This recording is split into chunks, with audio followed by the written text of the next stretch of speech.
Camera Raw makes it super easy to actually add vignette and border effects to your images as well. You're going to do that in the effects panel over here on the right. We'll click on the effects button. You can see that this image has a lot of grain in it. I had added that grain in a previous example here and just added some grain. So this is already baked into the image. It's been saved as a JPEG. Now we're going to add a vignette effect and a border effect. And we do that with the post-crop vignetting controls. The first slider that you have available is the amount slider.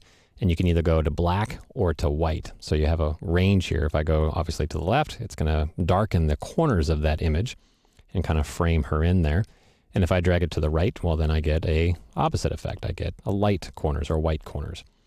A lot of flexibility here, a lot simpler than creating a elliptical selection in Photoshop and choosing the feather command and then deleting to a white background layer and so forth. Here it's just a simple slider and you have a lot of creative control. Let's take it back to white here and just keep it at a pretty high amount. You also have a control of where that midpoint is. The default is right in the middle, but of course I can expand that or narrow it to really focus in where it's getting focused.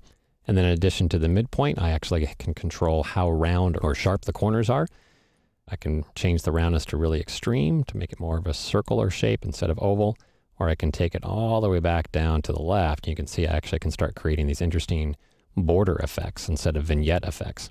If I take the midpoint and bring it back in just a little bit, you can see now if I combine that with the feather slider and actually harden the feather, I can actually get really crisp borders and rounded corner effects there as well. So it's beyond just typical vignettes. You actually have a lot of creative freedom here to create some pretty interesting effects. If I want all these same settings, but I now want a black border, let's just take the amount back the other direction. And you can see I got an instant border there with black as well.